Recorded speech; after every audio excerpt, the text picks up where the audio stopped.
2 directors கதை சொன்னாங்க. ஒரே குழப்பம். இந்த கதை பாண்டியராஜ் தான், இந்த கதை பாண்டியராஜ் தான். ஓகே. இது எனக்கு அப்படியா? 7:30 டைரக்டர் வந்து கேமரா வச்சது, இங்கேருந்து இந்த பக்கம் ஓடிக்காம இங்கேருந்து இந்த பக்கம் ஓடிக்கும், அங்கேருந்து இந்த பக்கம் ஓடு, அந்த பழனி மேல மட்டும் பேக்ரவுண்ட் வச்சு ஒரு அந்த பக்கம் இந்த பக்கம் எல்லாம் ஓடிட்டு அப்படியே ஓடி ட்ரெயில ஏறி அந்த வழியா போயிடுச்சு. எல்லாமே அழகா பண்ணிடுவாரு. அது என்ன ரொம்ப பசியா இருக்கிற ஒரு ஆளை கூப்பிட்டு வந்து ஸ்நாக்ஸ் கொடுத்தா எப்படி இருக்கும்? இதுல ஒரு முறுக்கு, இந்த ஒரு சீடை, ஒரு இது இருக்குன்னா நல்லா இருக்காது. ஒரு கதை வந்திருக்கு அப்படின்ட்டு சீட்டா லைட் ஆஃப் அப்படின்ட்டாரு. இதெல்லாம் நீங்க உங்க வெளியிருந்து பாத்துட்டு இருக்கீங்க. அப்ப அதுதான் நீங்க போய் பேசுற அந்த சமாச்சாரம் தான்மா. இது என்னன்னா நீங்க பேசும்போது ஒரு பந்தாவை நீ பேசுற, அதான் அந்த சமாச்சாரம் அப்படின்னு.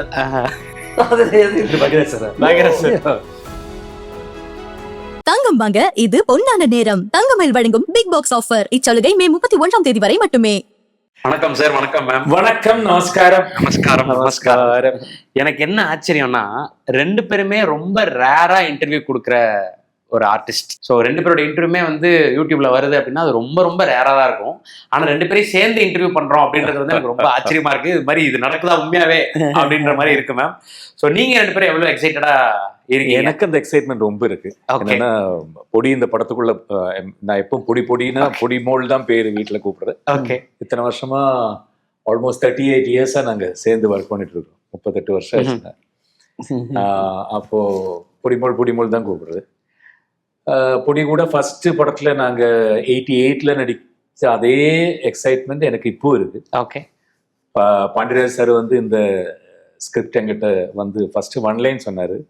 அதுக்கப்புறம் சும்மா ஒரு சீன் பை சீனா சொல்ல ஆரம்பிச்சு பாதியில் நான் ஸ்டாப் பண்ணி சொன்னேன், சார் ப்ளீஸ் அது ஒரு வயசு தானே பண்றாங்க, அது இல்லை இன்னும் ஃபைனலைஸ் பண்ணல. நான் சொன்னேன் ப்ளீஸ் ப்ளீஸ் ப்ளீஸ் ஒரு விஷயம் இல்லை, ஆல்ரெடி பேசியாச்சு ஒரு வயசிட்ட, அவங்க சொல்றேன்னு சொல்லியிருக்காங்க. அது அந்த எக்ஸைட்மெண்ட் எனக்கு அன்னைக்கு இருக்கு, இன்னைக்கு இருக்கு, இந்த இன்டர்வியூக்கு இங்க உட்காரும்போது இருக்கு. Super sir. Super sir. Ma'am நீங்க எப்படி ஒரு ஆர்டிஸ்டுக்கு ஒரு ஆர்டிஸ்ட் கொடுக்குற ஒரு அதுக்கு என்ன சொல்ல, அந்த ரெஸ்பெக்ட், அந்த இது, அதனாலதான். Super sir. சூப்பர். இல்ல ஒரு விதத்துல எனக்கெல்லாம் ஒரு சுயநலம்னு கூட சொல்லும், செல்ஃபிஷ்னஸ். ஏன்னா நம்ம படம் அந்த காம்பினேஷன்ல வந்தா நம்ம படம் நல்லா வந்துடும். அந்த காம்பினேஷன் அப்படிங்கிற ஒரு நம்ம படத்துக்கான ஒரு செல்ஃபிஷ்னஸ் இருக்கும் இல்லையா, அது கூட இருக்குன்னு சொல்லணும். 2வது நாங்க ஒன்னா உட்காந்து இன்டர்வியூ பண்ணி எவ்வளவு வருஷம் இருக்கும். அதான் வருஷம் ஆச்சு. லாஸ்ட் நம்ம இது மலையாளம் 20 இயர்ஸ் இருக்கு. அப்பெல்லாம் இவ்வளோ மீடியாஸ்ல இல்ல பஞ்சதந்திரம் பண்ணும்போது இந்த மாதிரி உட்காந்து இன்டர்வியூ கிடையாது. இல்ல லாஸ்ட் சுதா கொங்காரா அந்த இது புத்தம் புது காலை அதான் பண்ணோம். அப்பவும் கோவிட் டைம்ல எதுவும் இல்லை, எதுவுமே 20 வருஷம் ஆகுது. ஆமா இருக்கு. ஸோ நீங்க பயங்கர எக்ஸைட்மெண்டா இருக்கீங்களா மேம்? கண்டிப்பா என்கிட்ட வந்து எல்லாம் இதே மாதிரி தான் ஆன்லைன்லாம் சொல்லி முடிச்சுட்டு நான் அவுட்டோர்லாம் போய் ஒரு படம்லாம் முடிச்சுட்டு வந்ததுக்கப்புறம் எனக்கு குழப்பம். 2 டைரக்டர்ஸ் கதை சொன்னாங்க. அந்த 2 கதை மட்டும்தான் நான் சூஸ் பண்ணேன். ஓகே. மற்ற நிறைய கதைகள் கேட்குறேன், எனக்கு ஒரே குழப்பம். இந்த கதை பாண்டியராஜ் தான், இந்த கதை பாண்டியராஜ் தான். ஓகே. இது எனக்கு அப்படியா குழப்பிடுச்சு. எனக்கு 2மே ஓரளவுக்கு நல்ல கதையா இருந்தது. இது ஒரு ஃபேமிலி படம், அதுவும் ஒரு ஃபேமிலி படம். அப்புறம் எனக்கு இப்போ நினைவு இருக்கு, ஃபர்ஸ்ட் நான் பொடி இது கேட்டபோது அந்த கதையை ஒரு வாட்டி சொல்லுங்க நேரத்து போடல. ஓகே. பாண்டியராஜ் படம் நீங்க பண்றீங்கல்ல, ஒரு வாட்டி அந்த கதையை சொல்லுங்க. உங்கள்ட்ட கேட்டாங்களா சார்? கேட்டேன், நான் போன்ல சொன்னேன் இந்த மாதிரி பரிமளா. ஓ அதுதான் எனக்கு அப்புறம் பண்ற ஸ்கிரிப்ட் எல்லாம் ஃபுல் ஆயிடுச்சேம்மா. நான் உங்களுக்கு சொன்னேன் இல்லை அன்னைக்கு ஒன்லைன், அதே தான் டீட்டெயில் இதெல்லாம் ஆகிப்போச்சு. கொஞ்சம் ஒரு தடவை வந்து எனக்கு விலகம் சொல்லி வைங்களா அப்படின்னு. அப்பவே எனக்கு ஜெயராம் சார் தான் சொல்லிட்டாங்க. அப்பவே நான் த்ரில்ட் ஆகிட்டேன். ஓகே. ஒரு தடவை சொல்லிடுங்க பண்றாச்சு அப்படின்னு கதை ஃபுல்லாக சொன்னேன்னே எனக்கு. அதாவது அந்த படம் ஆக்சுவலி நடக்கல. ஓகே. இன்னொரு கதை சொன்னீங்களா? அது அந்த கதை நடக்கல. ஒருவேளை அது நடந்திருந்தாலும் நான் பண்ணியிருக்க மாட்டேன். ஓகே. ஏன்னா ஒரு ஃபேமிலி படம், நல்ல ஒரு படம் நம்ம பண்றோம், திரும்ப இது அது பண்ண வேண்டாம் அப்படிங்கிற மாதிரியே இருந்தது. அந்த மாதிரி தான் அக்செப்ட் பண்ணேன் நான். ஷூட்டிங் ஆரம்பிச்சதுக்கப்புறம் நிறைய இடைஞ்சல்கள். ஏன்னா அந்த பக்கம் போகணும், இந்த பக்கம் போகணும், ஜெயராம் ஒரு பக்கம் பிசி, கேரளாக்கு அடிக்கடி போயிட்டு வரணும். ஏன்னா முன்னாடியே பண்ண விஷயங்கள்லாம் இருக்கு. அவரெல்லாம் வந்து ஜாயின் பண்ணதுக்கப்புறம் இந்த பக்கம் போகிறோம். கேரளாவில் மிகப்பெரிய நடிகர் ஸ்ரீனிவாசன் இறந்துட்டார். எங்க 2 பேருக்குமே அவ்வளவு வேண்டப்பட்டவர். அதனால நாங்க 2 பேரும் போனா அந்த ஷூட்டிங் நின்று போயிடும். வேற எந்த காம்பினேஷனும் கிடையாது. சடனா அந்த நியூஸ் சொன்ன உடனே ரொம்ப வருத்தப்பட்டோம், ரொம்ப வருத்தப்பட்டோம். அண்ட் பாலக்காடு அவுட்டோர்ல ஒரே ஒரு ஷெட்யூல் இருக்கிறதே எனக்கு ஒரு 3 நாள், வேற 4 வருஷம் இல்லை 4 நாள். இந்த காம்பினேஷன் ஒர்க்குள்ளார திடீர்னு என் பிரதர் தவறிட்டார். நான் வந்து அந்த சடங்கை ஒரு விதமா முடிச்சுட்டு அவசரமா ஓட வேண்டிய சூழ்நிலை. ஒரு ஆர்டிஸ்டோட இது நான் நினைப்பேன். பாலக்காட்டில் ஷூட்டிங் நடந்துட்டு இருக்கு, 4 நாள் தான் டோட்டல் ஷூட் பிளான் பண்ணிருக்காங்க. இந்த இருக்கிற ஆர்டிஸ்ட் காம்பினேஷன் தெரியும் எல்லாருமே. ஒவ்வொருத்தரும் எல்லாரும் பிஸியாக தான் இருக்காங்க. சின்ன ஆர்டிஸ்ட் பெரிய ஆர்டிஸ்ட்லாம் கிடையாது, அவங்களும் பிஸியாக தான் இருக்காங்க, எல்லாரும் பிஸியாக தான் இருக்காங்க. அப்போ எல்லாம் பிளான் பண்ணி பாலக்காட்டில் ஷூட்டிங் அது லொக்கேஷன்ஸ் எல்லாம் பிளான் பண்ணி கரெக்டாக பாலக்காட்டில் போய் ஃபர்ஸ்ட் டே போகும்போதே பிரதர் இருந்துட்டார், எங்கர் பிரதர். ஓகே பாருங்க. அப்போது அப்படி போய் நைட்டோட நைட்டாக கோயம்புத்தூர்லேருந்து ஃப்ளைட் ஏறி போய் அந்த சடங்கெல்லாம் முடித்து அடுத்த நாள் ஈவினிங்குள்ளே வந்து ஒரு நாள் ஷூட்டிங் விடாமல் அதை முடிச்சு கொடுத்தாங்க. வந்துட்டு நீங்கள் பாருங்க, அந்த படம் பார்த்தீங்கன்னா தெரியும், எங்களோட அந்த ஒரு போர்ஷன் வந்து பிரமாதமான காமெடி. பண்ண வேண்டியது ஹியூமர். போய் சடங்கு முடிச்சுட்டு பிரதரோட இது முடிச்சுட்டு வந்துட்டு பண்ண வேண்டியது காமெடி. அவுட் அண்ட் அவுட் அதான் பண்ணோம். அது அப்போ அதெல்லாமே ரியல் ஆர்டிஸ்ட்னா புரியுது சார், புரியுது. ஆனால் நீங்கள் சொல்கிற மாதிரி நம்ம ஒரு ஸ்டேட் ஆஃப் மைண்டில் இருப்போம் பர்சனலாக, ஆனால் இங்கே வரும்போது கம்ப்ளீட்டாக அதுக்கு ஆப்போசிட்டாக டு த எக்ஸ்ட்ரீம் ஒன்று இருக்கும்போது அப்போ கோ ஆர்டிஸ்டோட கோஆப்ரேஷன் வந்து ரொம்ப முக்கியம் இல்லை மேம். ஸோ அப்படி முக்கியம். அப்போ நீங்கள் கிட்டத்தட்ட ஒரு 38 டேஸாக ஒன்றாவே ட்ராவல் பண்ணிருக்கீங்க, அவ்வளோ படங்கள், அவ்வளோ ஹிட்ஸ், வெவ்வேறு ஜானர்ஸ் நீங்கள் கொடுத்துருக்கீங்க போது ஒரு 25-26 படம் ஹீரோயினாக பண்ணியிருப்போம் மலையாளத்தில். ஸோ அப்போ ஈஸியாக அந்த கிவ் அண்ட் டேக்குன்றது இருந்திருக்கும்ல. ஸோ அதை பற்றி ஷேர் பண்ணலாம் சார். இப்போ பரிமளா கோ பற்றி பேசலாம், ஜென்ரலாகவும் பேசலாம், அந்த 2 பேருக்குமான அண்டர்ஸ்டாண்டிங். இல்லை, ஒரு சீனில் வந்து இந்த கொடுத்து வாங்குறதுங்கிறது சொல்கிறது எங்களுக்குள்ள நிறைய பொடிக்கு உருவசிக்கு வந்து ஒரு 3 ஸ்டேட் அவார்டோ 4 ஸ்டேட் அவார்டோ கிடைச்ச படங்கள் எல்லாம் நாங்கள் 2 பேரும் சேர்ந்து பண்ணாங்க. அப்போ டைரக்டர் வந்து ஓகே சொன்னாலும் நான் வந்து ரிக்வஸ்டாக கேட்பேன் சார். ஒரு ஃபர்ஸ்ட் இயர் கிடைச்ச 2 படம் என்னுடைய ஃபர்ஸ்ட் கேரளா ஸ்டேட் அவார்டு, 2 படத்துலயும் ஜெயராம் எனக்கு ஹீரோ. ஓகே, ஒன்ல வந்து கொஞ்சம் நெகட்டிவான ஹீரோ വർത്തമാന കാലത്ത് അതിലുണ്ടല്ലേ. ഓക്കെ ഓക്കെ ஓகே അല്ല ഞാൻ നെഗറ്റീവ് റോൾ கொஞ்சம் நெகட்டிவ் ரோல் மாதிரி வரும். பட் அவர் தான் எனக்கு ஜோடி. அப்போ இன்னொரு படம் சேம் அதே டைம்ல நான் வந்து அவருக்கு வந்து கிட்டத்தட்ட அவருக்கு மெயின் ஹீரோயின் இல்லை, மெயின் ஹீரோயின் பண்ண முடியல. ஏன்னா நாங்கள் 2 பேருமே அந்த வர்த்தமான காலம் அந்த மெயின் இன்னொரு படத்தில் நான் ஃபீமேலோ 2 படத்தில் மாட்டிக்கிட்டேன். அதில் வந்து வேற ஒருத்தவங்க நடிச்சாங்க. நான் வந்து செகண்ட் ஹாஃப்ல ஒரு கேரக்டரா என்ட்ராவேன். அந்த கேரக்டருக்கு தான் ஃபர்ஸ்ட் ப்ரிஃபரன்ஸ் கொடுத்து ஸ்டேட் அவார்டு கொடுத்தாங்க. Okay okay. செகண்ட் அவார்டும் சேம் கல்யாண மந்திரம்னு ஒரு படம். பட் ஜெயராமன் ஜோடி இல்ல. ஃபர்ஸ்ட் மழவில் காவடி இல்ல, மழவில் காவடி வர்த்தமான காலம் 2 படத்துக்கு அது சத்யநந்திகாட் சார், சத்யநந்திகா அவரோட படம். ஆமா, 2வது படமும் சத்யநந்திகாட் சார் படம். பட் அதுல ஜெயராம் வந்து இங்க வந்து எடுத்தாங்க. சுப்பிரமணிய சுவாமி தானே அதுலயும் மேம் தான், பாண்டியராஜன் சார். ஆமா ஆமா, தமிழ் புடியாச்சு. பாண்டியராஜன் சாரும் நீங்களும். Okay okay. அதுல மலையாள ஸ்டேட் அவார்டு கிடைச்சு. Nice nice. ஸோ அதான் சார் அந்த கிவ் அண்ட் டேக்ன்றது இன்னைக்கும் மலையாளத்துல நீங்க போட்டு பார்த்தா சூப்பர் ஹிட்டான சாங் தங்கத்தோணின்னு ஒரு சாங் இருக்கு, சித்ரா மேம் பாடின சாங். ஓகே, எவ்வளவு இன்னைக்கும் அது சூப்பர் ஹிட்டான சாங். டோட்டலா எடுத்தது உருவசி தான். 90% அந்த சாங்ல ஃபுல்லா உருவசி தான். ஒரு 10% நானும் உள்ள அங்கங்க வருவேன். எல்லாமே ஷூட் பண்ணது மார்னிங் 7:30க்கு பழனியில வந்து 10 o'clock போனோம். ஓகே, அவங்களுக்கு முடிச்சுட்டு போனோம். 7:30 டைரக்டர் வந்து கேமரா வச்சது இங்கேருந்து இந்த பக்கம் ஓடிக்காம இங்கேருந்து இந்த பக்கம் ஓடிக்கும், அங்கேருந்து இந்த பக்கம் ஓடு. அந்த பழனி மேல மட்டும் பேக்ரவுண்ட் வச்சு ஒரு அந்த பக்கம் இந்த பக்கம் எல்லாம் ஓடிட்டு அப்படியே ஓடி ட்ரெயின்ல ஏறி அந்த வழியா போயிடுச்சு. 10 மணிக்கு சொல்லும்போது நினைக்க மாட்டேன். 10 ஓடி ஏறி போய் திண்டுக்கல் ட்ரெயின்ல ஏறினா ட்ரெயின் மூவ் ஆயிட்டே இருக்கு. கடைசியில் நம்ம இறந்த முரளியண்ணன் இருக்காருல்ல ஹீரோ, ஆமா, முரளியண்ணன் அங்க இருந்துக்கிட்டு வாமா தங்கச்சி என்னமா இப்படி ஓடி வர சொல்லி 2 கையாலே அவர் ஒண்ணு பாத்தியமா இப்படி தொங்கி ட்ரெயின்ல ஏறி மைசூருக்கு போயிட்டேன். திண்டுக்கல் ரயில்வே ஸ்டேஷன்ல நடக்குது. ஆமா, ஓகே. ஷூட்டிங் வந்து பழனி இல்ல, எங்களுக்கு ஷூட்டிங் முடிச்சு நேரம் திண்டுக்கல் தானே ஸ்டேஷன். ஆமா ஆமா ஆமா. அப்படி போனோம். அதெல்லாம் ஒரு பெரிய எக்ஸ்பீரியன்ஸ். சார், இப்போ நீங்க 2 பேரும் மீட் பண்றீங்க அப்படிங்கும்போது எவ்வளவோ படங்கள், எவ்வளவோ எக்ஸ்பீரியன்ஸ், எவ்வளவோ மறக்க முடியாத மொமெண்ட்ஸ் இருக்கும். பட் டக்குன்னு உங்களுக்கு ஞாபகம் வருது, நீங்க 2 பேரும் மீட் பண்றீங்கன்னா என்ன பேசிப்பீங்க? எந்த படத்தோட செட் பத்தி பேசிப்பீங்க? நிறைய படங்கள் இருக்குனாலும் ஒரு பரதன் சார் தெரியல? ஆமா சார். ஆமா, பரதன் சாரோடு மாலூட்டின்னு ஒரு படம் பண்ணேன். அந்த சர்வைவல். ஆமாம், அந்த போர்வெல்லுக்குள்ள போய் ஷாமிலி தான் ஃபர்ஸ்ட். அது ஷாமிலி பண்ணின முதல் படம் அதுதான். அதான் ஃபர்ஸ்ட் படம். அதுக்கப்புறம் தான் அந்த டைம்ல தான் மணி சார் படத்துல ஷூட்டிங் ஆரம்பிக்க போறது. அவ்வளவுதான். ஆமா, அஞ்சலி இது அஞ்சலி முடிச்சுதான் அஞ்சலி பண்ணாங்க. ஓகே. அது அந்த ஒரு 20-30 டேஸ் அந்த நைட்டு ஃபுல் அந்த பாவம் குழந்தை உள்ள போறதும். நாங்க தானே அம்மா அப்பா. சினிமாவில் நடிச்சா கூட ரொம்ப கஷ்டமான சீன்ஸ் அதெல்லாம். ஓகே. தண்ணி, அந்த சின்ன குழந்தைய ஒவ்வொரு ஷாட்டும் முடியும் போதும் நாங்க ஃபயர் ஃபோர்ஸும் ஃபயர் இன்ஜினும் இப்படி சேர்த்து பிடிச்சிட்டு இருப்போம் நாங்க. ஓகே. அது ஒவ்வொரு நைட்டு எனக்கு மறக்க முடியாது. ஒவ்வொரு நைட்டு பயங்கர புரியுது சார். அட்டாச்சா இருக்கு.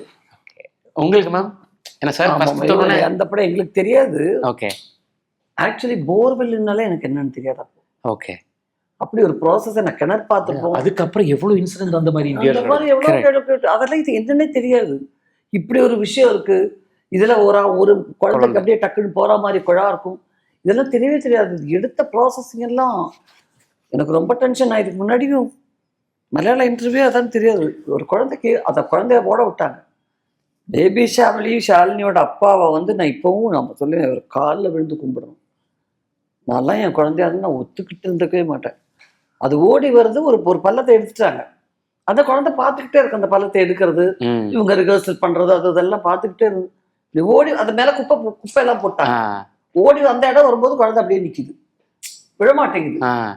மத்தியானம் வரைக்கும் பார்த்துட்டு என்ன சொல்லிட்டாரு, வரேன் சார் வேற ஒரு இடம் ரெடி பண்ணிடுங்க அப்படின்ட்டார். தெரியாம ஓகே ரெடி பண்ணிட்டு ஆக்சுவலி ஜெயராம் அன்னைக்கு லேட்டா வந்தார். நான் ரெடியாகி இப்படி பின்னாடி போய் உட்காந்துருக்கேன். இது எப்படி எடுக்கிறாங்கன்னு எனக்கு தெரியாது. ஓகே. இது ஓடி தெரியாம விழுந்துருச்சு. நான் யோன்ட்டேன். அவங்க அப்பா தான் எல்லாம் ஐடியா சொல்றாரு. விழுந்துட்டு கொஞ்ச நேரத்துல சத்தமே இல்லை. அது பல்ல மாதிரி கிரியேட் பண்ணிருக்கு, அவ்வளவுதான். போய் சேஃபா இப்படிதான் போய் உட்காந்துக்கும். அப்புறம் போய் தூக்குனா எப்படி இருக்குது, டெட் பாடி மாதிரியே இருக்குது. அசைவே இல்லை குழந்தைக்கு.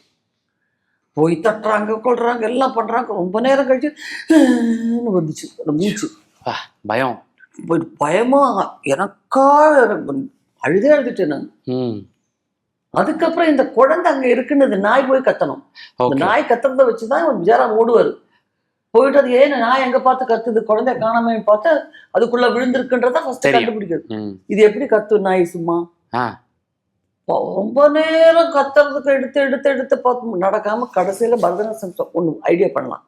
அந்த நாயை கொண்டு வர்ற ஆளுங்கிட்ட ஒரு பையன், அவன் தான் எல்லாம் குளிப்பாட்டுறது கொள்றதெல்லாம் அந்த நாய்க்குட்டிய.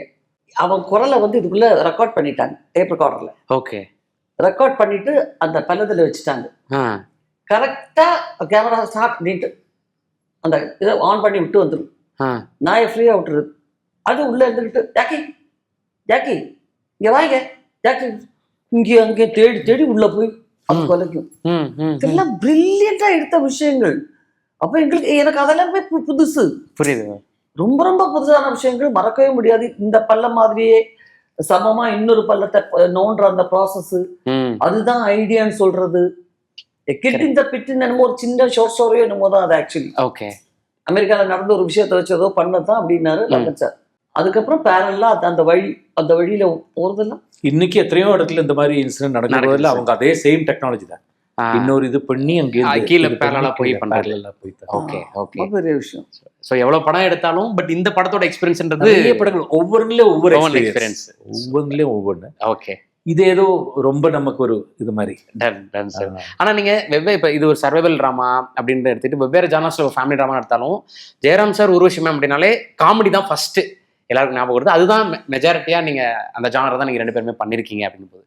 பட் உங்களுக்கு நீங்க ரெண்டு பேரும் சேர்ந்து காமெடி பண்றதை விட நம்ம ரெண்டு பேரும் சேர்ந்து ஒரு எமோஷனலா ஒரு படம் பண்ணலாமா, இல்ல ஒரு சீன் பண்ணா எப்படி இருக்கும், அந்த மாதிரி ஏதாவது யோசிச்சிருக்கீங்களா? இல்ல நீங்க பண்ணிருக்கீங்க. எதுவுமே காமெடி படம்ன்றதே கிடையாது. ஓகே, சீரியஸ் ஃபிலிம்ஸ் இருக்கும், பட் அதுல ஹியூமர் மிக்ஸ் ஆயிருக்கும். அதுதான் பட் அதை பர்ஃபார்ம் பண்ணும்போது காமெடியை விட உங்களுக்கு எது கம்ஃபர்ட், எமோஷன் கம்ஃபர்ட்டா இல்ல காமெடி கம்ஃபர்ட்டா? இல்ல, காமெடி எப்பவுமே அது ரொம்ப டஃப்பான விஷயம். இமோஷன்ஸ் கொஞ்சம் சீன் கொஞ்சம் டெப்தா இருந்தாலே அழ வச்சிடலாம். அது சும்மா இப்படியே சீரியஸா பார்த்துக்கிட்டே இருந்து கூட அழ வச்சிடலாம் சீன் டெப்தா இருந்து. காமெடி நம்ம பெர்ஃபார்ம் பண்ணி தான் ரெண்டு டைப் ஆஃப் ஹியூமர் இருக்கு. ஓகே, ஒன்று நம்ம சொல்லி நம்மளே நான் இதெல்லாம் காட்டுறதில்ல, எப்படியாவது சிரிங்க சிரிங்க சிரிங்க அப்படி சிரிக்க வைக்கலாம்.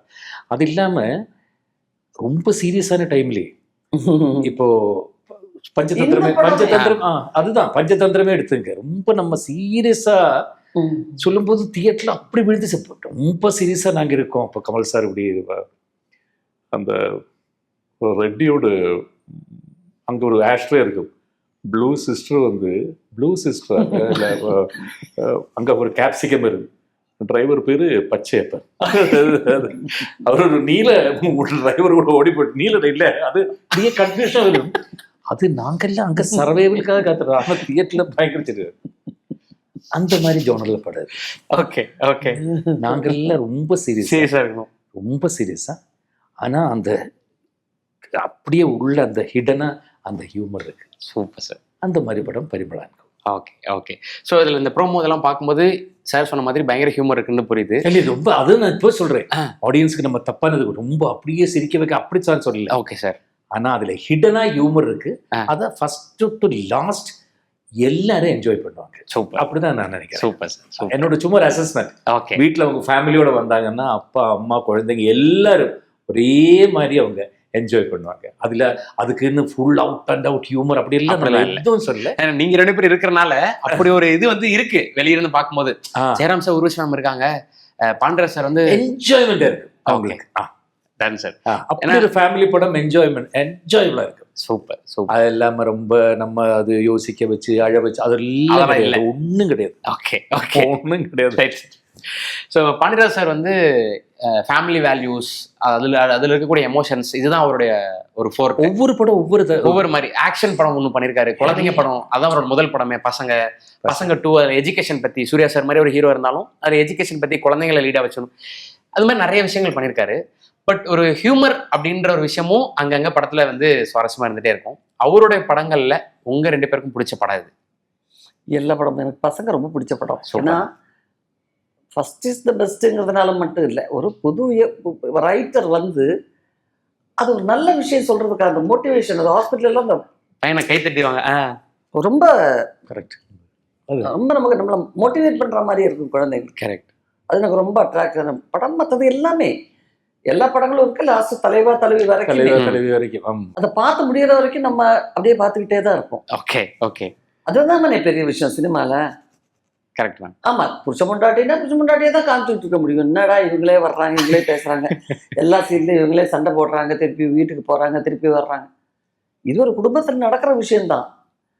ஸோ அதை எப்படி ஒவ்வொரு சீன்லயும் சுவாரஸ்யமா எடுத்துக்கிட்டு போறது, என்ன மேடம்னு கூப்பிடுறது, மிஸ்டர்னு கூப்பிடுறது, இதுல எல்லாத்துலயும் சுவாரஸ்யம் இருக்கும் இல்லையா? கரெக்ட். பட் இதுல ரிப்பீட்டேஷன் ரொம்ப கம்மி. Okay okay sir. உங்களுக்கு என்ன சார் படம் பிடிக்கும்?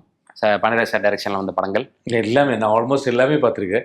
இல்லை நான் தான் சொன்னேன் சம்திங் டிஃப்ரெண்டா இருக்கு. ஆனா பொடி சொன்ன மாதிரி ஏதோ அந்த பசங்க ரொம்ப கனெக்டடா இருக்கு. இப்போ கடைக்குட்டி சிங்கம்லாம் வந்து பெரிய சென்சேஷன், ஒரு ஃபேமிலி, ஒரு கூட்டு குடும்பம் பத்தி. ஸோ அது நம்ம வீட்டு பிள்ளை, எதற்கும் துணிந்தவன், எவ்வளவோ படங்கள் வந்து சார் வெவ்வேறு இதுல அதுதான். கடைக்குட்டி சிங்கமும் பாத்தீங்கன்னா நிறைய ஆர்டிஸ்ட் குரூப் இருப்பாங்க, நிறைய பேர் இருப்பாங்க. பட் அதுல எல்லாமே இந்த குடும்பத்தை பத்தி பேசுறது நமக்கு எல்லா காலத்துலயுமே நமக்கு போர் அடிக்காத விஷயங்களா இருக்கு. கரெக்ட். யாருக்கு குடும்பத்தை பத்தி பேசினா பிடிக்காம இருக்கும் இல்லைங்களா? கரெக்ட். எல்லாரோடும் ஒன்னா உட்காந்து பாக்குற மாதிரி படங்கள் அப்படிங்கறதெல்லாம் எல்லா காலத்துலயுமே அப்படியே தான். அதுக்கு லாங்குவேஜ் எதுவும் கிடையாது, எல்லா லாங்குவேஜ். Right sir. ஏன்னா நீங்கள் இப்போ இவ்வளோ வருஷம் ட்ராவல் பண்ணி தமிழில் பஞ்சதந்திரத்துக்கு அப்புறம் நீங்கள் ஜாயின் பண்ணது வந்து புத்தம்புது காலையோட இதுதான் நீங்கள் பண்ணியிருக்கீங்க. ஏன் தமிழில் வந்து இந்த காம்பினேஷன் வந்து இந்த 2ஓட நின்றுச்சு, இது 3வது பரிமளான்கோ, இதுக்கு நடுவில் நீங்கள் 2 பேரும் சேர்ந்து நடிக்கிற மாதிரியான சூழல் அமைஞ்சிச்சா? இல்லை, இது தமிழ்ல இல்லை. எனக்கு என்கிட்ட கேட்டிருக்காங்க, கண்டிப்பா கேட்டிருக்காங்க, இல்லைன்னு சொல்ல வரல. பட் நமக்கு தெரியுமே, அந்த கதை கேட்கும்போது நானும் ஜெயராம் இதில் ஆக்ட் பண்ணா இப்படி இருக்கும். அதனாலே பல படங்களை நானும் மிஸ் பண்ணியிருக்கேன். அந்த கதையெல்லாம் ஓகே செட் ஆகாது சார், இந்த கதை நாங்கள் 2 பேரும் பண்ண சார் சுத்தமாக. அந்த மாதிரி சில படங்கள் வந்து அந்த மாதிரி காம்பினேஷன்ல நமக்கு தோணவே தோணாது. Okay okay. எனக்கு தெரியும் ஜெயராம் எந்த அளவுக்கு பெர்ஃபார்ம் பண்ணுவாருன்னு. அவர் வில்லனா பண்ணா வில்லனாவே இருக்கும், பக்கா நெகட்டிவாகவே. மலையாளம் பண்ணியிருக்காரு வில்லன், நெகட்டிவ் கேரக்டர். இப்ப கார அதுதான் சொல்றேன். ஆமா, கார அதோட வேற என்ன இருக்கும், எல்லாமே அழகா பண்ணிடுவாரு. அது என்ன ரொம்ப பசியா இருக்கிற ஒரு ஒரு ஆளை கூப்பிட்டு வந்து ஸ்நாக்ஸ் கொடுத்தா எப்படி இருக்கும்?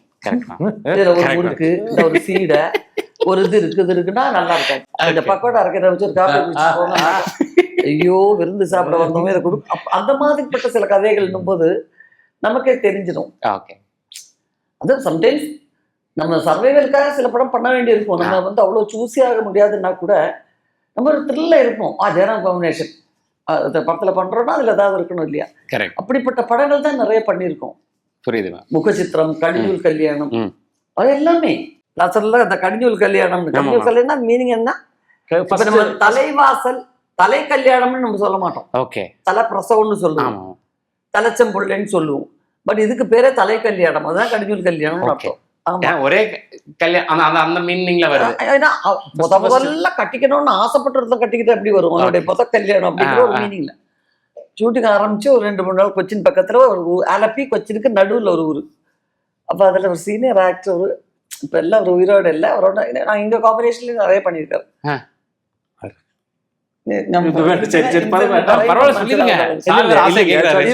யார் யாரு கேக்குறாரு அதனால. அப்போ நைட்டு பார்த்தாக்கா இவருக்கு இருக்கிற உயரத்துக்கு ஒரு நைட்டே போட்டுக்கிட்டு கோரிடோர்ல.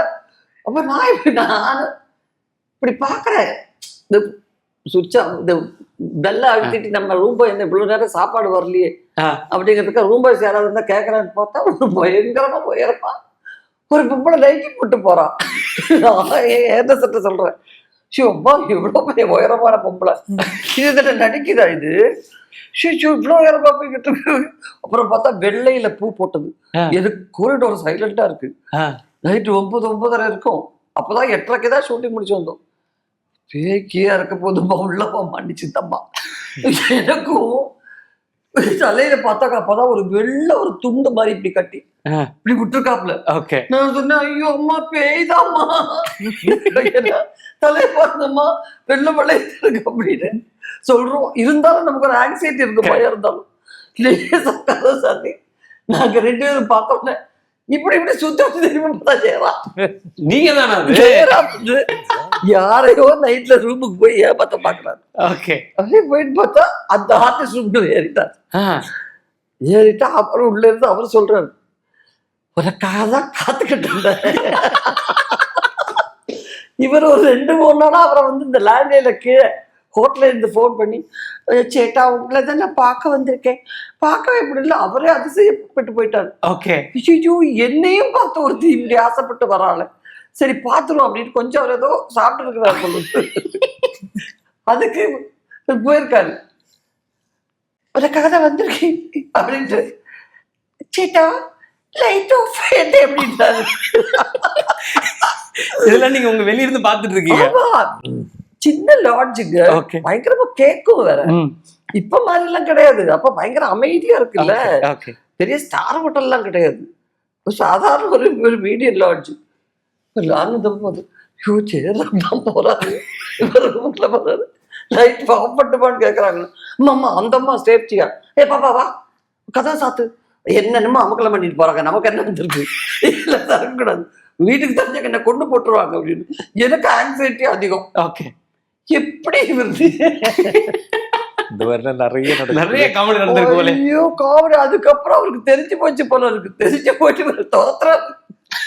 அவருக்கு இருக்கிற உடம்புக்கு தலையில அந்த துண்டெல்லாம் போட்டுட்டு ஓடுறாரு ஒருத்தர். ஜெயராம் நான் விழுந்து விழுந்து சிரிக்கிறேன்டா, ஏன் விழுந்து சிரிக்கிறேன். அப்புறம் அவருக்கு என்னென்ன வேற எது நடந்தாலும் பரவாயில்ல, வெளியே யாருக்கு தெரியக்கூடாது. இவர்கிட்ட போய் கெஞ்சி என்ன நடந்தாலும் பரவாயில்ல, நீ வெளியே சொல்ல. இவராவது ஸ்பீக்கர் முழுங்கினவர் சும்மா இருப்பாரா, யாருக்கு சொல்லாதீங்க அப்படின்னு எல்லாரும் சொல்றாரு. பல விஷயங்கள் இருக்கு போலயா சார். ஏமாத்தது. அப்புறம் இவர் காலில் விழுந்த மன்னிப்பெல்லாம் கேட்டாரு. சும்மா ஒரு ஏதாவது ஒரு வேலை இருக்கணும் அப்படின்ட்டு. இப்ப சார் படங்கள் இருக்குல்ல மேம், சார் மட்டும் பண்ற படம் இந்த காம்பினேஷன் இல்லாம இப்ப தமிழ்ல, தெலுங்குல, இந்த மாதிரி மத்த மலையாளத்துல சார் பண்ற படங்கள்லாம் அதெல்லாம் பார்த்துட்டு இந்த படம் பார்த்தேன் அப்பெல்லாம் நீங்க டிஸ்கஸ் பண்ணிருக்கீங்களா சார்? அதே மாதிரி நீங்களும் இந்த மேமோட உள்ளுக்கோ இல்ல ஜே பேபி, மூக்குத்தி அம்மன், சூரிய அது போட்டு எல்லாமே ஒரு 4 times 5 times பார்த்துருப்பேன். உள்ளுக்கே. ஐயோ, அன்னைக்கே நம்ம படம் ஃபர்ஸ்ட் பார்க்கும்போதே சொல்லியாச்சு, இதுக்கு நேஷனல் அவார்ட், ஊர்வசிக்கு நேஷனல் அவார்டு கொடுக்கலாம். ஓகே ஓகே என்னன்னா, ஆனா அப்பெல்லாம் எங்களுக்கு அந்த பழக்கம் கிடையாது. Okay ma'am. இப்ப இருக்கிற மாதிரி ஃபோன் வசதிகள், மொபைல எடுத்துக்கிட்டு ஒரு மெசேஜ் அனுப்புறதெல்லாம் கிடையவே கிடையாது. பார்க்கும்போது தான் சொல்றது, அந்த ரிவ்யூ ஷோ பார்ப்போம். ஓகே. அதுல பாதி நேரம் நாங்க அங்கதான் இருப்போம். எங்க வீட்டுல இருக்கிறவங்க வந்து பார்த்துட்டு போவாங்க, சொல்லுவாங்க, அவ்வளவுதான் தெரியும். அந்த ஷோ பார்த்துட்டு இறங்கும்போது எல்லார்கிட்டே ஒரே மாதிரி ரொம்ப நல்லா இருக்குன்னு சொல்லணுங்கிறது கத்து வச்சிருக்கோம். ஓகே. படம் நல்லா இருக்கும், நல்லா இல்லையா, ஏன்னா வேற எதுவும் சொல்லக்கூடாது. ஓகே. சொன்னா ஐயோ நல்லா சூப்பரா இருக்கு, நீங்க நல்லா பண்ணீங்க, எல்லாம் சூப்பரா இருக்கு இப்படி சொல்லிட்டு போவோம். இது வந்து ஒரு ஃபார்மாலிட்டியா இப்படிதான் இருக்கும் அப்படிங்கிறது. அதை விட வேற எதுவும் சொல்ல தெரியாது. ஓகே. எங்க ஜெனரேஷனுக்கு தெரியாது. அப்புறம் ஃபோன் பண்ணி அந்த படத்தை பார்த்தேன், நீ அப்படி பண்ணிட்டு தெரியவே தெரியாது. எதுவுமே எனக்கு தெரியாது. இப்ப வந்து அது எல்லாமே அது பழகினதுனால படத்தை பார்த்து நல்லா இருக்கு அப்படின்னு சொல்றோம். அவ்வளவுதான். இப்ப சாரோட படங்கள், இப்ப சார் வந்து இப்ப உள்ளுக்கு பார்த்துட்டு பேசின மாதிரி இப்ப சமீபமா சார் நடிச்ச படங்கள் நீங்க பார்த்துட்டு பேசினது? சமீபமா நான் இவரை விட இவரோட வைஃப் எனக்கு ரொம்ப க்ளோஸ் ஃப்ரெண்ட். அவங்களும் நானும் தான் ஃபர்ஸ்ட் ரொம்ப க்ளோஸ் ஃப்ரெண்ட்ஸா இருந்தோம். ஓகே. அதுக்கப்புறம் தான் இவரு. ஆமாமா. ஓகே. சார் அமைதியா இருக்காரு. ஆமாமா. நாங்க 2 பேரும் ஒரு படம் பண்ணோம், நானும் அவளும். அதுல ஜெயராமுடைய சிஸ்டர். ஃபர்ஸ்ட் படத்துலயும் ஜெயராமுடைய தங்கச்சியா தான் நடிச்சது பார்வதி. இந்த படத்துலயும் ஸ்வாகத்தம்னு ஒரு படம் பண்ணோம், அதுல வந்து தங்கச்சியா தான் நடிச்சது. அந்த படத்துல ஆமா ஃபர்ஸ்ட் படத்துல அவ கெஸ்ட் அப்பியரன்ஸ். ஆமாமா, நாங்க 2 பேரும் இருந்தோம். அப்ப நாங்க தான் ஒரே லூட்டி. அவ ரொம்ப கிண்டல் பண்ணிட்டு இருப்பா. ஆனா அவளுக்கு உள்ளுக்குள்ள காதலை வச்சுக்கிட்டு அதெல்லாம் பண்றா எனக்கு தெரியவே தெரியாது. எனக்கு அதை பத்தி தான் தெரியாது. அவ பேசும்போது நானும் பக்கன்னு சிரிப்பேன், ஏதாவது கிண்டல் அடிச்சு. சரி. பட் அதுக்கப்புறம் அப்புறம் லாஸ்ட் ஆகும்போது தான் எனக்கு தெரிஞ்சு போச்சு, எங்கேயோ ஒரு ஸ்பெல்லிங் மிஸ்டேக். ஒரு நாள் இவருக்கு காம்பினேஷன் இல்லாட்டி போனா அப்செட் ஆயிடுறா. அந்த முடியற நேரத்துல கண்டுபிடிச்சிரு, உண்மையை சொல்றி தரே சமாச்சாரம் அப்படின்னு. ஆமா அப்படின்னு ஒத்துக்கிட்டாப்ல. அதுக்கப்புறம் இவங்களுடைய காதல் வந்து ரொம்ப ஃபேமஸான காதல் கேரளால. அவ கூட நான் கம்யூனிகேட் பண்ணேன். ஆமா, அவ கூட. ஏன்னா சினிமால இவ்வளவு ஃபேமஸான ஒரு காதல் சமாச்சாரம் எனக்கு இருக்க முடியாது. பாக்யராஜ் சார் படத்துல நடிச்சு இந்த சமாச்சாரம் சமீபத்துல யாராவது சொன்னாங்க, மேடம் அது உண்மைதாங்க, அந்த சமாச்சாரம் வந்துட்டு அது என்னன்னா அப்படின்னு அவரு நிறைய சொல்லுவாரு. அது நம்மள அறியாம ஒட்டிக்குது பாருங்க எப்படி. இவ்வளவு வருஷம் ஆயும் அது வந்து அப்ப அதுதான் நீங்க போய் பேசுற அந்த சமாச்சாரம் தான்மா. இது என்னன்னா நீங்க பேசும்போது ஒரு பந்தாவை நீ பேசுற, அதான் அந்த சமாச்சாரம் அப்படின்னு எல்லாத்துக்கும் மத்தியில சேர்ப்பார். ஓகே. சோ சாரோட லவ் பேசிட்டு இருக்கீங்க மேம்? ஆமா. அதனால அவ கூட கம்யூனிகேட் பண்ணேன். அந்த படத்தை பார்த்தேன், ஜெரம் ரொம்ப பிரமாதமா ஒரு மேடையில பாட்டு பாடினார். எங்கேயுமே நான் பாட்டு பாடுவேன்னு சொல்லி இது வரைக்கும் ஜெரம் பாட்டு பாடு நான் கேள்விப்பட்டதே இல்லை. 4 லாங்குவேஜ்லயும், தமிழ், தெலுங்கு, கன்னடா, மலையாளம் ஒரு ப்ரோக்ராம்ல 4 லாங்குவேஜ்ல அளவோட பாடி பிரமாதமா பாடிட்டார். இம்மிடியா கூப்பிட்டாங்க. ஓகே. நான் சொன்னேன், ஆக்சுவலி பிரமாதமா பாடிட்டாரு. ஏன்னா யாரும் கிண்டல் அடிக்கவே முடியாது. ஆர்டிஸ்ட் பாடும்போது ஏதாவது ஒரு குறை இருக்கும் இல்லையா? நீங்க அந்த நிகழ்ச்சியை பாத்தீங்களோ என்னமோ தெரியாது. ஓகே. ரொம்ப பிரமாதமா. Nice ma'am. சோ அப்படி சமீபமா எங்க மேம் கிட்ட சொன்ன படம் என்ன படம்? இல்ல படம் இல்ல, பொன்னியின் பார்த்தேன். அப்கோர்ஸ் பொன்னியின் பத்தி பேசுமே, ஆழ்வார்க்கடியான். ஆமா.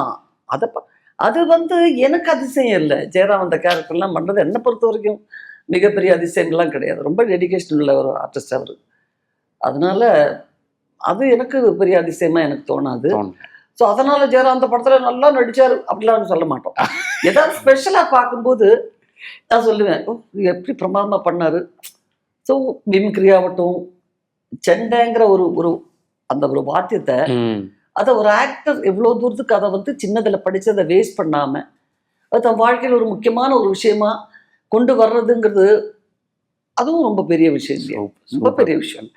மேம் சொல்ல நீங்க ஒரு ஃபர்ஸ்ட் பெஞ்ச் ஸ்டூடெண்ட் மாதிரி அமைதியா பெரிய விஷயம். பாக்யராஜ் சார் ஃபர்ஸ்ட் முந்தானே முடிச்சுல மேமோட கேரக்டர் பேர் என்ன தெரியுமா? சொல்லுங்க சார். கேரக்டர் பேர் மறந்துட்டேன். பரிமளாவா சார்? ஃபர்ஸ்ட் கேரக்டர் பேர் பரிமளா. பரிமளா 5 வயசுக்கு வந்துட்டா அப்படின்னு அதான் டைட்டில் வரும் அப்பதான். ஓகே. பரிமளா. ஸோ அப்போ அங்கிருந்து ஒரு கனெக்ட் இருக்கு மேம். அந்த டைட்டில் கேட்டேன்னு உங்களுக்கு என்ன தோணுச்சு அப்போ? அந்த ஒரு பர்சனல் கனெக்ட் வேற இருக்குல்ல? ஆமா ஆமா, இது வந்து கிட்டத்தட்ட படம் அந்த முடிய போற நேரத்துக்கு முன்னாடி தான் இதுதான் டைட்டிலா வரப்போகுதுன்றது தெரியும். ஓகே. அப்பவே ரொம்ப வித்தியாசமா இருந்தது. ஏன்னா ரொம்ப ரேரா தானே அந்த மாதிரி ஒரு ஃபீமேல் நேம். ஆனா அதுலயே ஒரு சஸ்பென்ஸ் இருக்கு, நீங்க படம் பாருங்க. ஆமா சார், ஆக்டிங், பெர்ஃபார்மன்ஸ், சினிமா இதெல்லாம் தாண்டி அஸ் அ பர்சனா ஒரு விஷயம் மேம் கிட்ட உங்களுக்கு ரொம்ப பிடிச்ச ஒரு குவாலிட்டி என்ன? அதே மாதிரி ஜெயராம் சார் கிட்ட உங்களுக்கு ரொம்ப பிடிச்ச விஷயம்? இல்ல, எல்லாத்துலேயுமே வந்து ஒரு நம்ம வாழ்க்கையில சென்ஸ் ஆஃப் ஹியூமர்னு ஒன்று இருந்தா அது ஒரு என்ன ரொம்ப பெரிய விஷயங்க. எங்க அம்மா அந்த மாதிரி தான். இவ்வளோ பெரிய சீரியஸான விஷயம் நடக்கும்போது அதுக்கு மத்தியில் ஏதாவது ஒரு காமெடி கிடைச்சதுன்னா அதை பூஸ்டப் பண்ணுவாங்க. அது ஒரு விதமாக நம்ம மைண்டை விட்டு நம்ம எஸ்கேப் பண்ணுறோம். அதுதான் உண்மைன்னு சொல்லணும். அது எல்லா சிச்சுவேஷன்லையும். இப்போ நான் இப்போ இந்த ஷூட்டிங்கு நடுவில் என் பிரதர் இறந்து போய் சடங்கு முடிஞ்ச உடனே நான் இம்மிடியேட்டாக நைட்டாக வந்தேன். மறுநாள் ஷூட்டிங் போகும்போது எப்படி இந்த காமெடி சீன் பண்ணுறது அதில், ஏன்னா அது அவ்வளோ ஹிலேரியஸாக வரக்கூடிய சீக்வன்ஸ் அந்த படத்தில் பார்த்தா நீங்கள் தெரியும். அந்த கேரளா செக்ஷன் வந்து அவ்வளோ ஹிலேரியஸான ஒரு பெரிய போர்ஷன். பாலக்காடு எபிசோடே இருக்கு பாலக்காடு. ஆனால் அது என்ன ஞாபகமே படுத்தாத அளவில் ஜெயராம் மேனேஜ் பண்ணார். ஏன்னா எனக்கு தெரிஞ்சதை விட என் பிரதரை பற்றி அவருக்கு தெரியும். ஓகே. அவருடைய காமன் ஃப்ரெண்ட்ஸும் என் பிரதரும் எல்லாருமே ஃப்ரெண்ட்ஸு. அவ்வளோ நல்லா தெரிஞ்சவர். அதை பற்றி கேட்கவும் இல்லை, கண்டுக்கவும் இல்லை. அவருக்கு சம்மந்தமே இல்லாமல் பிஹேவ் பண்ணார். அவர் ஏதாவது வந்து அதை பற்றி ஏதாவது ஒரு வார்த்தை 4 வார்த்தை அதிகமாக கேட்டிருந்தா அவ்வளோதான், நான் அழுதுருப்பேன். என்னுடைய மூடெல்லாம் ஸ்பாயில் ஆயிருக்கும். பட் காமிச்சிக்கவே இல்லை. அந்த சீன் நேற்றுக்கு எடுத்த சீன் பார்த்தியா பிரமாதம், இதோட பாக்கி சீன் நான் நடிச்சிருக்கேன், இந்த மாதிரி பண்ணியிருக்கேன், இந்த மாதிரி பண்ணியிருக்கோன்னு நம்மளை டீவியேட் பண்ணி விட்டுட்டார். ஸோ நான் ஷூட்டிங் முடிச்சு போகிறதுக்கப்புறம் நான் நினச்சேன், நான் ஃப்ளைட்லேருந்து வந்து இறங்கி இங்கே வர்ற வரைக்கும் இன்னைக்கு விடிய இதே யோசிச்சு நான் எவ்வளோ எழுதிருப்பேன். இன்னைக்கு ஃபுல்லாக எப்படி நான் ரிலாக்ஸாக இருந்தேன். அது ஒரு பெரிய நேக்குங்க. அது ரொம்ப பெரிய நேக்கு. அது புரியுது. கூட இருக்கிறவங்களும் அவங்க மென்டலி இதாகிடுச்சுன்னா நம்மளாலையும் பண்ண முடியாது. அதுதான் எப்பவுமே அதான் தனிக்கணும். இல்லை இந்த டோட்டலி இந்த மூவிலே டோட்டலி இந்த படத்தை வந்து அப்படியே தூக்குறதுக்கு தான் அந்த எல்லாரையும் சொல்லணும் தான். நாங்கள் 2 பேரும் மட்டும் இல்லை, அப்படியே கீழே சஞ்சனா, அவந்திகா, மிஷ்கின் சாரு, நம்ம சாண்டி மாஸ்டர், சிங்கம்புலி பாபு சார், சிங்கம்புலி, அப்புறம் நம்ம பக்ஸு, அப்படி அப்படி அப்படி அப்படி அப்படி அப்படி அப்படி நிறைய பேர் எல்லாரும் பிரமாதமாக பண்ணாரு. சூப்பர் டெக்னிக்கல் சைடு எல்லாம், ஃபாக்ஸனோட இந்த மியூசிக்கு, கேமராமேன் என்னென்ன இருக்கிறதே சின்ன இடம். நான் கூட டைரக்டர்கிட்ட கேட்டேன், இவன் புடியும் கேட்டாங்க, செட்டு போட்டுடலாமே, வீட்டில் தானே நிறைய சீன்ஸ் வரும், ஒரு மிடில் கிளாஸ் ஃபேமிலி எந்த மாதிரி இருக்குமோ அந்த மாதிரி ஒரு வீடு வேணும்னு சொல்லி, சின்ன உட்காரத்து கூட இடம் கிடையாது, நமக்கு சின்னதாக ஒரு 7 பெட்ரூம் இது, அதுக்குள்ளே ஒர்க் பண்ணுறதுக்கு கஷ்டம். வீடு சின்னதுக்காக சொல்லுவேன், கேமரா வச்சு இவ்வளோ லைட்ஸ் வச்சு எல்லாமே நமக்கு எல்லாமே பண்ணுறதுக்கு ரொம்ப கஷ்டம். ஆனால் அதே இடத்துல அந்த ஜார்ஜ் பண்ண கேமரா ஒர்க்கு இது எக்ஸலன்ட் சூப்பர் சார். ரொம்ப நாங்கள் என்ஜாய் பண்ணி பண்ணார் படம். நெக்ஸ்ட் என்ன சார், பரிமளா அண்ட் கோக்கு அப்புறம் என்ன பிளான் பண்ணி வச்சிருக்கீங்க சார்? தமிழ், மலையாளம், தெலுங்குக்கு இதுதான் எல்லாருக்கிட்டே ஒரு ரிக்வெஸ்ட் தான், தியேட்டர்ல வந்து இந்த படம் பார்க்கறதுக்கு. அதுதான், வேற எதுவும் கிடையாது. உங்களுக்கு கண்டிப்பா அது ஒரு என்ஜாய்மெண்டா தான் இருக்கும். ஏன்னா என்ஆர்ஐஸோட பசங்கள்லாம் இந்த வாரெல்லாம் முடிச்சுட்டு அவங்கெல்லாம் அந்த கரெக்ட் லீவ் டைம், உங்களுக்கு அந்த டைம் தான் வருது, அந்த மே ஜூன் டைம்ல தான் அவங்களுக்கு லீவில் வருவாங்க. ஸோ அவங்களுக்கு எல்லாமே வந்து ஒரு ஃபேமிலியாக வந்து ஒரு நல்ல ஒரு ஃபிலிமை பார்த்தோங்கிற ஒரு டெஃபினட்டான ஒரு சந்தோஷம். Super ma'am. அதனால குடும்பத்தோட வாங்க அப்படின்னு நம்ம எல்லா படத்தையும் கூப்பிட முடியாது. எல்லா படத்தையும் கூப்பிடும், இந்த படத்துக்கு தைரியமா கூப்பிடலாம். குடும்பத்தோட வாங்க. நீங்க 2 பேர் இருக்கீங்க, அப்புறம் என்ன சார் எல்லாம் வந்துருவாங்க சார். 2 மணி நேரம் 15 நிமிஷம். ஓ, ரன் டைம் கூட சொல்றீங்களே? Okay sir, super sir, super ma'am. Thank you so much. உங்க 2 பேரும் தனிப்பட்ட முறையில் சந்திச்சதே பெரிய விஷயம். ஒவ்வொருத்தையும் தனித்தனியா பேசுறதுக்கு அவ்வளவு விஷயங்கள் இருக்கு. பட் இந்த டைம் கன்ஸ்டன்ஸ்னால இந்த படம் சம்பந்தமா பேசணுன்றனால இதுக்குள்ளேயே சுத்த வேண்டியதா இருக்கு. ஸோ தனித்தனியா மீட் பண்ணி அது கிடைக்க போற சந்தர்ப்பத்துக்காக வெயிட் பண்றேன் மேம். வெயிட் பண்றேன் sir. Thank you so much for your time. Wish you all the best. உங்கள் அபிமான தங்கமயிலில் களை கட்டும் பிக் பாக்ஸ் பிக் சேவிங்ஸ் கொண்டாட்டம். தங்கமான ஆஃபரை தேர்வு செய்ய பொன்னான நேரம் இது. இன்றே உங்கள் அருகாமையில் உள்ள தங்கமயில் ஷோரூமிற்கு விரைந்திடுங்கள். இச்சலுகை மே 31 வரை மட்டுமே. தங்கம் வாங்க தங்கமயிலுக்கு வாங்க.